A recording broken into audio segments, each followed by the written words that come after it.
Hello and welcome to the dungeon. I'm your host Rob. In today's video we're going to be continuing our series on multi-classing tier guides, and today we are up to Cleric. Now I gotta be honest, I think Cleric's a very solid base class, there's nothing wrong there, but I usually prefer dipping Cleric with something else as my core class. And the reason is because I think Cleric's an excellent way to get things like, say, heavy armor proficiency. A lot of them give you that as a bonus proficiency, and that means you don't even need to start Cleric. You can start with whatever your core class was going to be, take a level of Cleric later, say you wanted extra attack or some other important class feature first, come in, grab one level of Cleric, maybe two, and because Cleric gives you things like that very early, well, one level, because you get a subclass at level 1, Cleric can be a really nice boost. It can also give you some decent utility spells with some heals, things like Healing Word. Even at higher levels, something like a Healing Word, just having it ready for a first level spell slot isn't really a bad call at all, you know? Is it going to be putting out a ton of healing? No, obviously not. But the fact that you could get a down teammate back up and into the fight with just a bonus action, that's by no means a bad thing to have.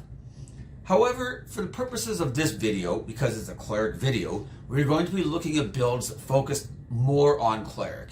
Now, there might be some that still take 5 or 6 levels of another class. In fact, there's going to be quite a few, because one thing we might want on a Cleric might be extra attack, and we don't get that as a Cleric, right? So if we want extra attack, we're looking at least 5 levels of some other class as well. So that is a pretty big sacrifice. We're not looking at like just a 1 or 2 level dip. We're looking at a pretty heavy commitment if you're looking at 5 levels of something else plus mostly Cleric, right? However, I don't think this hurts us as much as it would on some classes. I find that the Cleric spell list is really strong in the like lower level spell ranges, right? You've got a lot of great buffs and debuffs and heals and whatnot.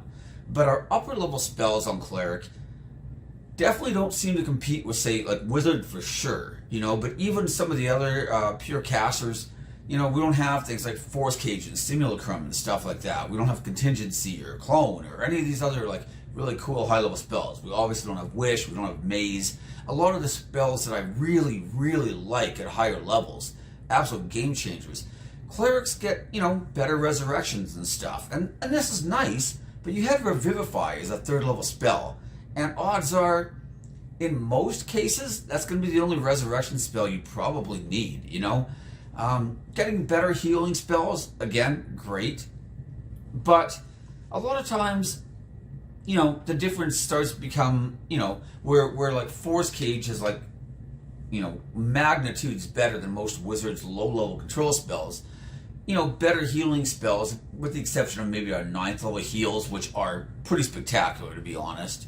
A lot of them are just like, you know, it's like twice as powerful, but it's a much higher spell level. Whereas the Wizards will often be 3 or 4, maybe even 10 times more powerful in some cases. Like Force Cage being a prime example, since there's no saving throw, and it's very difficult to escape it even.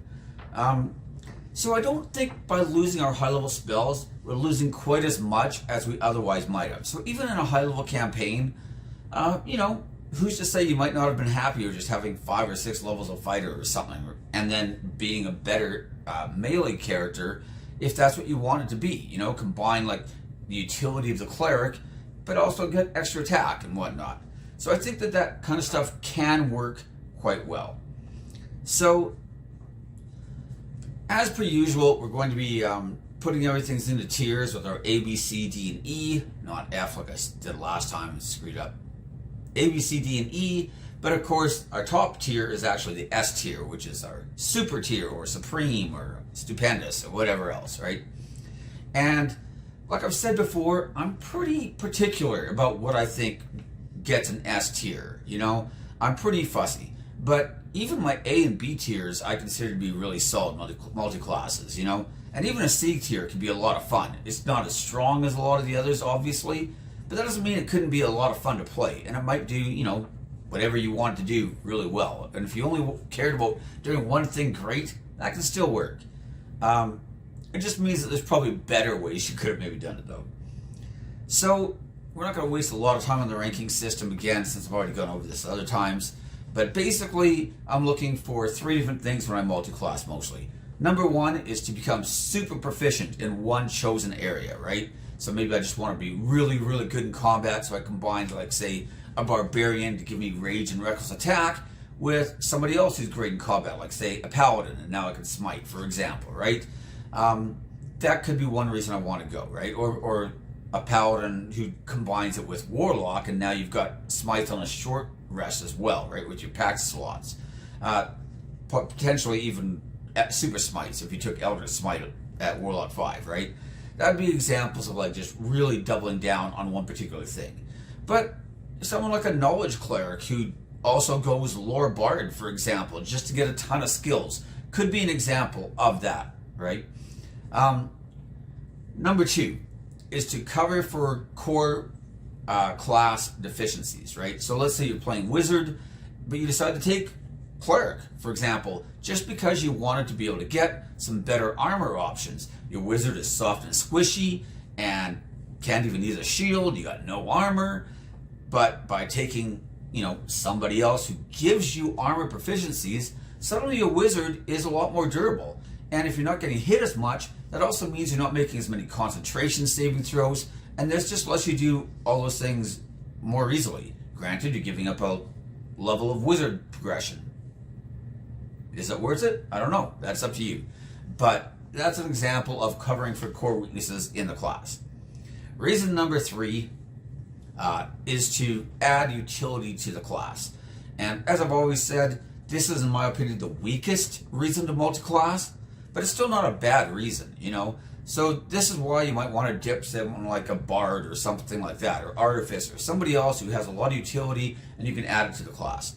But Cleric is also a good choice for a dip because you can get some healing spells, you can get some ritual spells. It's not a bad investment. So anyways, for the purposes of this video, like I said, we're going to be mostly focused on Cleric though, and not really worried about dipping Cleric. So as always, we're going to start at the top in alphabetical order, and let's begin with the Artificer. Now, as I've mentioned on other times, one thing I like about Artificer is that each Artificer subclass gives us bonus action options.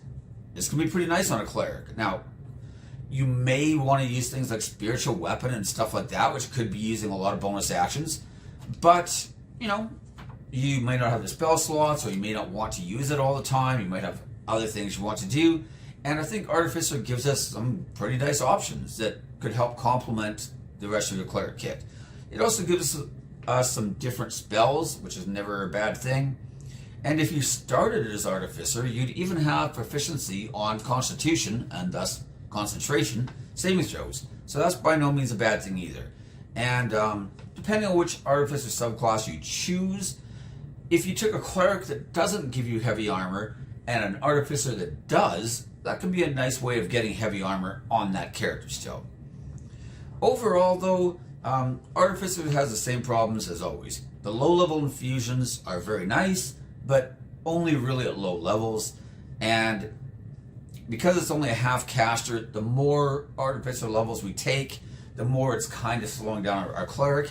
And I don't know that the higher level Artificer spells are really worth a big investment. However, it's not bad by any means. The Artificer is using intelligence, your Cleric is using wisdom. That is a bit of a problem, but it's not insurmountable. In the end, I decided to give Artificer a B, but I think it's kind of on the weaker side of B, more like a B minus technically. It's by no means a bad mix, and you know, being a half caster still means it's contributing something to your Cleric progression for spells. I just don't know that it's really one that I want beyond like mid levels and into high levels. I really don't care about the Artificer by then. Next we have the Barbarian. Obviously, if you go Barbarian, you're able to add things like Reckless Attack, Rage, 5 levels gives us extra attack. These are all nice, but there are some problems, and there's quite a few of them. There's armor restrictions. Half the reason I like Cleric is because you get some good armor choices. Barbarian's kind of interfering in that. Now that's not the end of the world, but of course we've also got the problem with Barbarian Rage. You can't cast or concentrate on spells while raging. And really, this is one of the best things Clerics have going for them, is their spells. So while both Reckless Attack and Rage are great abilities, and Extra Attack is something I might really want on a more melee-focused character, right? I feel like there's just way better options to get it. Things like Fighter, or Ranger, or Paladin, or even something like a Blade Singer Wizard, or some of the Bard subclasses that give us Extra Attack. I feel like all of those will give you the ability to still cast and concentrate on your spells in combat, and are probably going to just be a better fit in the end. So unfortunately, Barbarian is getting a D rating for me. Next we have the Bard. Bard is a great class for dipping, and just a couple levels of Bard can give us Jack of all trades, it can give us expertise. If we take 3 levels, we can get some subclass features, maybe get cutting words or something, get some Bardic inspiration. We can now have a couple options of how we want to buff our allies in yet another way that's not using spell slots. We could potentially get Extra Attack, like I said.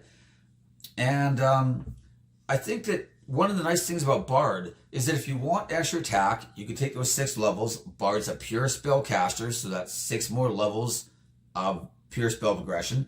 Granted, it's, not giving us more cleric spells, it's just giving us more spell slots. But, not the end of the world. We could potentially get some fighting styles if we went with College of Swords, but Valor Bard is pretty strong too. The other thing is, though, you could just use it as a way to augment a lot of your support role. And, I think something like a Trickery Domain Cleric that manages to grab expertise on Thieves Tools or something could be a lot of fun, especially if you took a background that gives you Thieves Tools, right? Say Criminal or Urchin or something like that, right? And I think that could be kind of a neat character. I already mentioned, of course, the College of Lore and Knowledge Domain Cleric. If you wanted to really have a lot of skills, I think that's pretty solid as well. I don't know that there's a ton of stuff to draw me to Bard if I'm looking to be a melee character. Like I said, Valor and Blades are both, or Swords are both decent options. But in the end, I feel like Bard's another solid B. I'm probably going to rank it above Artificer, to be honest, but still in that B tier. And by no means a bad choice. Next we have the Druid. Now, one of the nice things about Druid is that they are using Wisdom, unlike, Artificer that was Intelligence, or Bard that was Charisma. So that is pretty nice. Things like a Life Cleric, being able to get spells like Goodberry. This is really nice. Adding things like Wild Shape to a Cleric could be a lot of fun. However, as we've always mentioned with all these videos of Wild Shape, your Wild Shape is scaling with your Druid levels, and if you only have a couple, your Wild Shape's not going to be very good. So I probably wouldn't go Moon unless I wanted to go with a more Druid-focused build. But, having some out-of-combat scouting and stuff like that is not bad by any means. I think that there's, some stuff you could do there. The big problem is, of course, that you can't wear metal armor because of your Druid levels. That's kind of an issue. Oh, I should have mentioned, too. One thing Clerics generally lack is a good, attack roll cantrip. You got things like Sacred Flame, you've got Toll the Dead, but both of those are saving throws. You might want something with an attack roll, in which case grabbing Produce Flame is a pretty solid option here, right? So I think that's okay. I think that in general, Druid isn't the strongest choice. I think that Circle of Shepherds and Circle of Dreams both have some nice synergy if you want to go with Life Cleric especially again. I don't know that getting some more D6s from Dreams is really what I'm looking for some more healing, but it's not a bad option. Overall, though, I think it's probably a C, but I will say that Life Cleric with Goodberry will rank it as a low B, because I think it's about half a grade above the others, maybe even a full grade, to be honest. So Druid overall is getting a C, but Life Cleric plus Goodberry I think is at least worth something, so we're going to give that one a B. Also, Healing Spirit, I guess, but these days there's a ton of healing spells, so It's not as big as it used to be, but still pretty nice.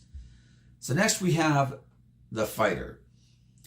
I find it's usually best to start Fighter. This is going to give us Constitution saving throws again. Obviously 2 levels of Fighter could give us Action Surge, which is very nice on a full spellcaster. You can cast a spell, Action Surge, cast another spell. Unlike, say, Quicken Spell, which requires, you to use a cantrip and a leveled spell in the same round, or 2 cantrips. But you cannot use 2 leveled spells. Action Surge ignores that, and you can cast 2 leveled spells. So I think that's pretty nice. Obviously, grabbing something like a defensive fighting style, if you wanted just to have a bit more armor class, is pretty solid. But, if you wanted to play like an archer style cleric, and then use like your divine strikes, which of course apply to your martial weapon hits, that applies to a bow as well. And that can be pretty decent.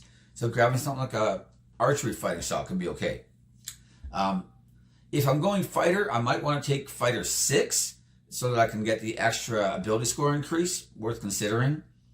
And I think that one of the other advantages of starting Fighter is that I could combine it with, say, like a Trickery Domain or somebody like that who doesn't usually get heavy armor proficiency. And I think that can be pretty decent as well. The big drawback of Fighter, of course, is that it's not contributing anything at all to our spellcasting progression. You could go with the Eldritch Knight. That's not bad. 6 levels of Eldritch Knight would give you 2 more levels of spell progression. That's not a lot, but, it could be worse. It would also give us access to some nice things, like, say, a Booming Blade or a Green Flame Blade. Probably Booming Blade, because we're not going to have a lot of intelligence, I don't think, on our character. But, that could be okay. And it also means that just a 1 or sort of like a 3-level dip or a 4-level dip isn't as bad either, because we don't need extra attack as much if we're just going to be using an attack cantrip the whole time and getting our scaling from that. Overall, though, sorry to say, Fighter is also getting a B. We got a lot of stuff ending up in the B tier here right now. And I think part of that's because Cleric mixes pretty well with everything, but rarely exceptional. There are a couple of outliers, I guess, where they rank even higher. But overall, Cleric's just a solid B with almost everything. Like I said, Barbarian was worse. A couple of the others are worse. A couple are better, but not much. Next, we have the Monk. Monk Cleric isn't a bad mix, actually. I know I spent a bunch of the last video ripping on monks and how they're terrible at multiclassing with everything. Cleric's actually an okay choice if you're taking some monk, but again, I don't see any point going with any monk unless I'm going level 5 to get extra attack. This also gives us Stunning Strike. We could use our key points for some extra movement. There is some nice stuff to be had here, but as always when we talk about monk, because the key points are dependent on our monk levels, because the scaling of our monk weapons is dependent on our monk levels, etc. The more monk, the better. And, because this is a cleric-focused build, I will say that I think monk cleric is probably stronger than cleric monk. Now, that's just my guess. I haven't done a lot of time thinking about it or researching it to see what other people have said on the matter. That's just kind of my gut reaction, but I could be wrong. We'll get into more detail, I guess, when we get to monk, right? But that's my thought. I'd probably rather be a monk with a few cleric levels than a cleric with a few monk levels, but I don't think it's necessarily awful. Again, Stunning Strike's pretty decent ability, extra attack, not bad. I'm going to put this as yet another B, but this one's going to be another weak B, kind of down in the Artificer territory. I definitely think Fighter is probably the better route to go if you just wanted extra attack mostly. And partly because of the armor restrictions of Monk once again.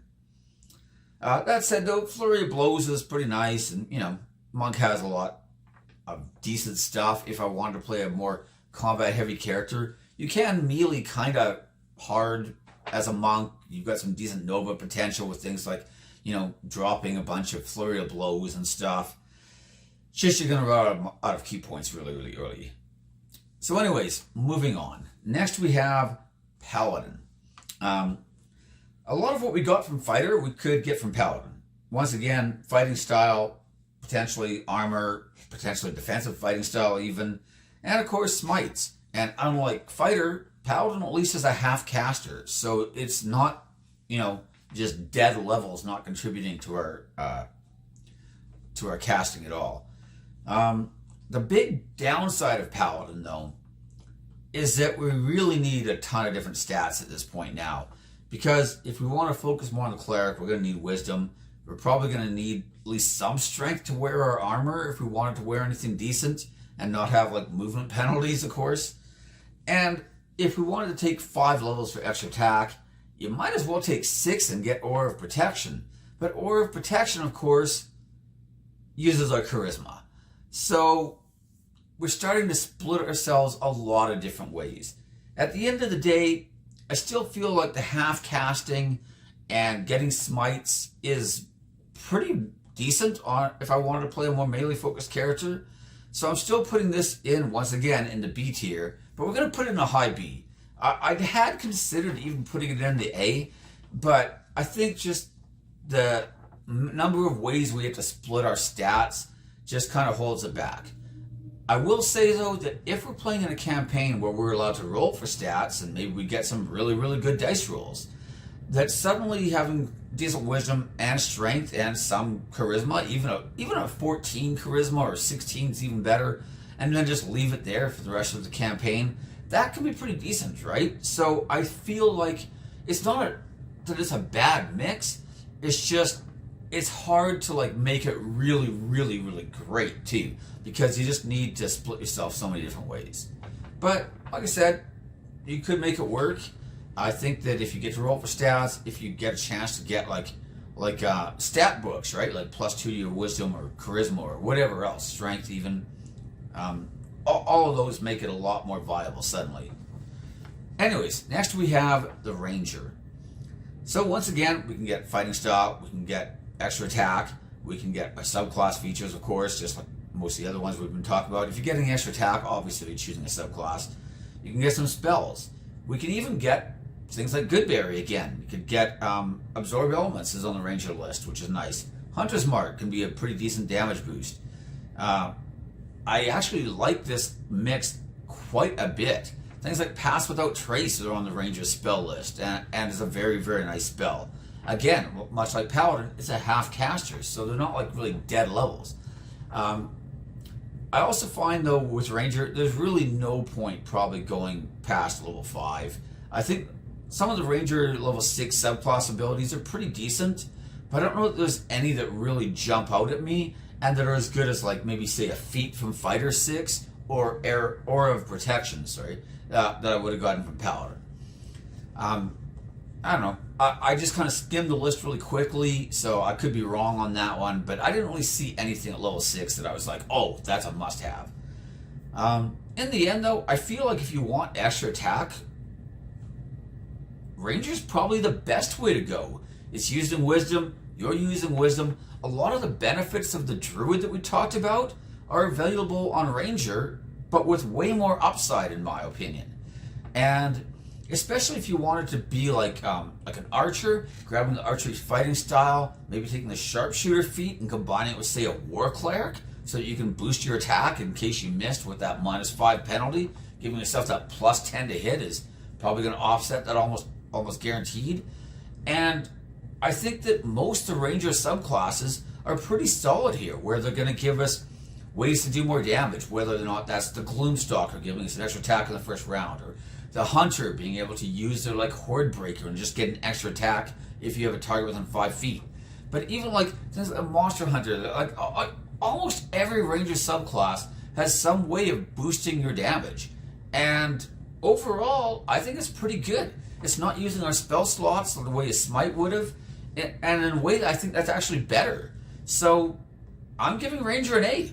I think that it's probably our best way to get extra attack on a Cleric if we wanted it. So next we have the Rogue. Dipping Rogue, of course, gives us quite a bit, as usual. We get a skill, we get Thieves' Tools, we get Cunning Action at level 2. We get sneak attack dice, and this can be pretty handy. I think especially if you're because clerics only have one attack a round, and because rogues only have one attack a round, it suddenly means that if all you wanted was, say, 3 levels of rogue to give you a subclass feature and 2 dice of sneak attack damage, that's not bad. I particularly was thinking a lot about the idea of like an arcane trickster combined with trickery domain cleric, just because I thought that'd be kind of fun and funny. And one problem with the trickery domain is that you don't have great armor, but you're doing extra damage added to your weapon attacks. And by going rogue, you could use a ranged weapon. You could use your bonus action to take the aim action as a rogue, giving yourself advantage, and then getting a couple sneak attack die, getting potentially D8 or even 2D8 from your trickery domain cleric.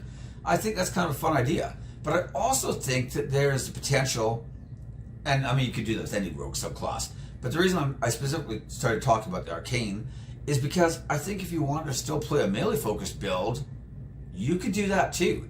You could grab Booming Blade or Green Flame Blade, and now the fact that you only have one attack a round doesn't really hurt that much because you're going to get the extra scaling from your cantrip, you're going to be getting the extra dice from your sneak attack, and you're going to be getting extra dice from your Divine Strike. And suddenly you've got a character who, sure, only has one attack a round, but is hitting pretty hard. And you can be pretty sneaky, you've got cunning action. The fact that you could like attack somebody with a Booming Blade and then use your rogue action or cunning action, to disengage and move away makes it more likely that they're going to have to follow you and take the Booming Blade damage. I kind of like that too. And so I think rogue overall is probably a B, but I'm going to put Arcane Trickster up into A because, again, we've already talked about some of the offensive advantages. Arcane Trickster gives us some nice defensive bonuses too. Things like the shield spell, absorb elements again, potentially having a familiar maybe. And, 3 levels of Arcane Trickster at least gives us 1 more level of Cleric spell progression, so it's not the end of the world. And I think it's pretty solid. I think that as an alternative to extra attack, just using a Booming Blade or even a Green Flame Blade, but probably Booming Blade in this case, I think is a very viable alternative. And I like that one quite a bit. I think Rogue overall is very strong, and that's why I'm putting in B. But I think the Arcane Trickster particularly is probably worthy of an A. So next we have the Sorcerer. So as we always mention, the Sorcerer has some nice perks to dip into. You get a subclass at level 1. You get meta magic at level 3. And I mean, because Sorcerer is the only place other than 1 feat, I guess, now that we have to get meta magic, and Sorcerer is still better. Gives you 3 choices. You get way more sorcery points. It's pretty attractive for a lot of casters. Again, you could get things like a Booming Blade, Absorb Elements, and Shield, all of which are very, very nice bonuses to a Cleric, especially if you want to be on the front lines. You could take like Draconic Sorcerer, and it helps to boost your armor class. You might potentially not need any armor, really. The main drawbacks, of course, is once again we're needing Charisma, plus we're needing Wisdom for Cleric. And I don't really know that the Sorcerer is really giving us much that the Arcane Trickster we just talked about wasn't already giving us, plus probably even more. The only real thing Sorcerer is going to give us is meta magic, which I really, really like. Like, I don't mean to make it sound like I don't care about meta magic. I always talk about it and then kind of dismiss it as a reason to multiclass to Sorcerer. But the problem is that, and with only a few sorcery points, you're very limited as to what you can do, right? It's going to be like a Barbarian with a couple levels of Barbarian. You can rage like once or twice a day kind of thing, right? Except it's even more limited because some of your abilities, like Twin Spell, goes off the level of the spell. You may not even have enough sorcery points to Twin Spell a high level spell, So, trying to Twin Spell a heal, for example, might just be completely out of the question.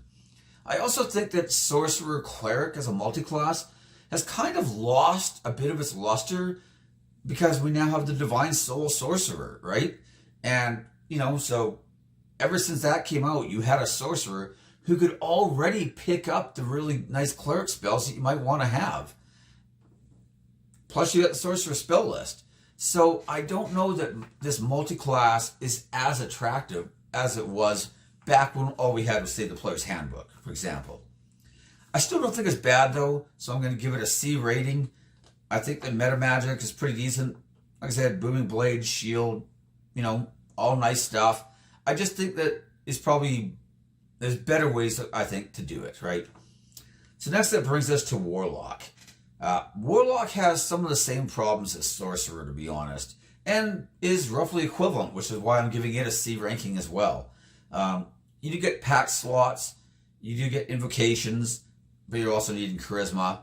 And pact slots can be really nice in some particular multi-classes, like say you're multi-classing with a Paladin, and now you can smite on a short rest with those spell slots, and you have your Paladin spell slots for whatever else you want to do, right? That can be really nice. The problem is that pact slots don't contribute to your overall spell casting as a separate category. And if you're not a pure spellcaster, that can often be an advantage, right? You might not care. But if you are a pure spellcaster, now you've just got like one or two spell slots that are on a short rest, that are in their own category. I don't know. It's not that it's bad by any means. It's just, I'd probably rather just have more cleric spell progression, to be honest. Again, we can get some decent spells.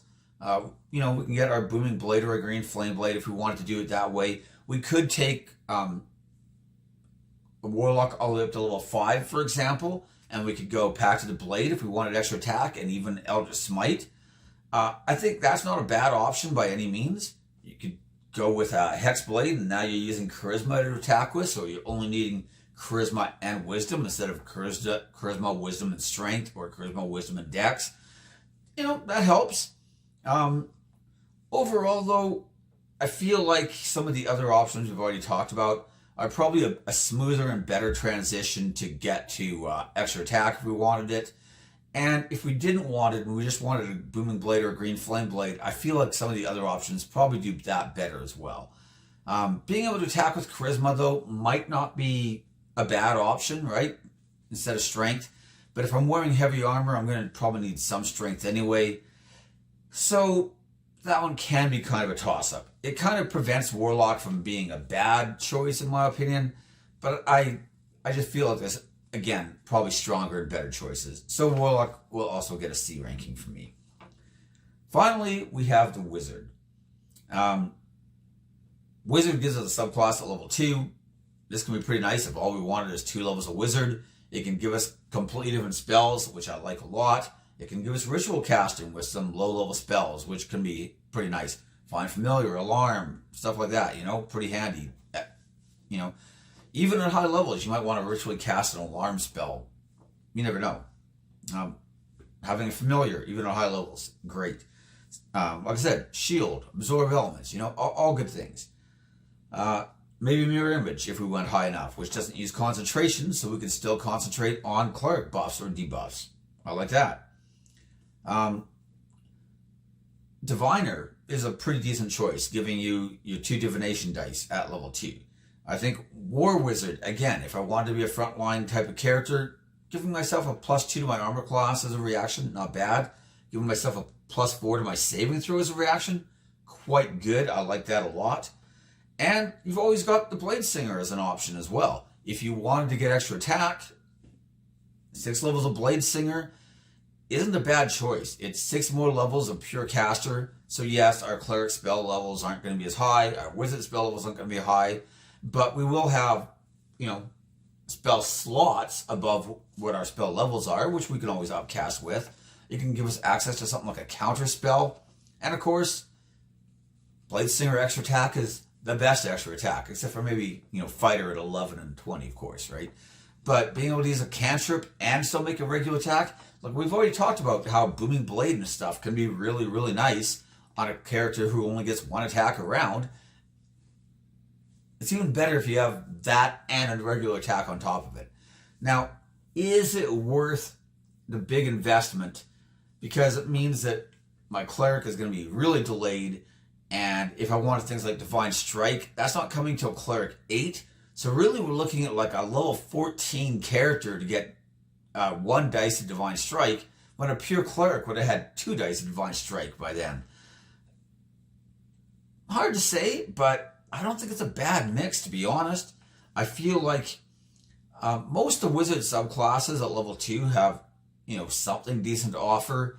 But those were the 3 that I thought were probably our best options. The Divination dice are very, very strong if we didn't really want to be a melee type guy and want to just focus more on, maybe some control spells and stuff like that. Just augment our Cleric with a little bit of that. And I think that War Wizard and Blade Singer are both pretty good if we wanted to take a more like melee heavy role, right? Either way, I think that there's enough decent subclasses there that I'm going to give Wizard a B. I can't really justify ranking it higher because the more Wizard we take, the more we kind of need intelligence. But this is one reason I focused on a lot of spells like Shield and Absorb Elements and Find Familiar. Because you could have 13 intelligence, your Shield spell is no different than somebody with 20 intelligence, right? It's still giving you the same exact effect. And I think that, same with Mirror Image, which I mentioned, of course, right? I think there are, if we're careful, we can choose some Wizard spells that don't really require attack rolls or hit rolls and things, and we can still get a lot of mileage out of those spells. So, I don't think it's bad by any means. Again, is it the strongest? I still feel like there are other options that are probably even better, but I don't mind it. So that brings us to the end of the list. So now let's look at our final rankings. In the S tier, we have sadly nothing. We have absolutely nothing. However, in the A tier, we have the Ranger. And as I've mentioned already, I would argue our Arcane Trickster Cleric multiclass probably deserves an A tier as well. I'm going to put it behind a Ranger because it's a little more conditional, but I still think it's there. Next, in the B tier, we have the Rogue. All other rogues, I guess. Fighter. I put Wizard, but we're really talking about probably those 3 subclasses I mentioned, right? Then Bard, Artificer, and Monk. I think this is the highest I've rated any of the Monk multiclasses so far as a B tier, but he's the bottom of the B tier. But still, he's not D, so or E, so good on you, Monk. You did well for a week. Next, we have C tier with our Sorcerer and our Druid. And I put Sorcerer ahead mostly because I thought that adding meta magic was probably better than adding a wild shape that I can only use out of combat, essentially, and a limited number of times a day, essentially. In the D tier, we have the Barbarian, and in the E tier, we have absolutely nothing. So Cleric, nothing in the top tier, nothing in the bottom tier, a lot of stuff in the B tier. It really does seem to be that kind of just sort of like above average, but pretty strong in pretty much every category almost, but rarely exceptional either. So, that seems to be where the Cleric ranks anyways. I probably should have done a better job of like trying to spread some of that stuff out, but really I don't want to just like artificially move things up or down a tier just because I got too many in the B tier one week. That's just kind of where I see most of those, which does kind of make sense to me because like I've said before, I feel like dipping Cleric is often a really good option too, but even that's rarely like your strongest ever option. It's usually a really solid one. And so it kind of makes sense that being Cleric and dipping other things is kind of the same. Usually really good options, but really your strongest options. But anyways, that's everything. So thank you for watching. Feel free to like, comment, subscribe, ring the bell for notifications. And like I always say, most importantly, leave me your comments in the comments section. I love reading what people have to say. Maybe you agree with some of my rankings, maybe you disagree, that's fine too. This is just mostly based off my own experience or what I've seen other people play, or just theory crafting in absence of actual experience. I usually prefer experience though. But either way, that's the video. Thank you for watching very much. Thank you very much for watching. Jeez. And I will see you next time. Bye.